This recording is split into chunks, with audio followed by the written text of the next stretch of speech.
কিশোরগঞ্জের জনসভা শেষে ময়মনসিংহে নির্বাচনী সমাবেশে অংশ নেবেন জামায়াত আমির ডক্টর শফিকুর রহমান। সেখানকার পরিস্থিতি জানাতে সরাসরি যোগ দিচ্ছেন সহকর্মী ইলিয়াস আহমেদ।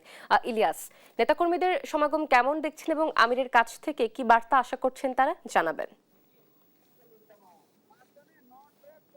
নির্বাচনী জনসভায় কিছুক্ষণ পরেই অংশগ্রহণ করবেন জামায়াতের আমির ডাক্তার শফিকুর রহমান। অর্থাৎ ইতিমধ্যে আমরা দেখেছি নগরীর ঐতিহাসিক সার্কেট হাউস মাঠে কিন্তু নেতাকর্মীরা দলে দলে অংশগ্রহণ করেছেন। অর্থাৎ হাজার হাজার নেতাকর্মী কিন্তু সকাল থেকেই এই ঐতিহাসিক সার্কেট হাউস মাঠে তারা অংশগ্রহণ করেছেন। অর্থাৎ ময়মনসিংহের সংসদীয় 11টি আসনের নেতৃবৃন্দরা তারা কিন্তু ইতিমধ্যেই সার্কেট হাউস মাঠে অর্থাৎ জামায়াতে আমিরের জন্য যে মঞ্চ তৈরি করা হয়েছে সেই মঞ্চে কিন্তু তারা উপস্থিত হয়েছেন এবং নেতৃবৃন্দরা জামায়াতে আমিরের জন্য কিন্তু অপেক্ষা করছেন। এবং সাধারণ নেতাকর্মী যারা রয়েছেন অর্থাৎ ময়মনসিংহ নগরীর 33টি ওয়ার্ড এবং জেলার বিভিন্ন স্থান থেকে আমরা দেখেছি দুপুর দিকে প্রোগ্রাম শুরু হওয়ার কথা থাকলেও কিন্তু একেবারেই সকাল থেকে নেতাকর্মীরা মিছিলে মিছিলে মুখরিত করে পুরো নগরীতে কিন্তু তারা এই ঐতিহাসিক সার্কেট হাউস মাঠে কিন্তু তারা জড়ো হয়েছে।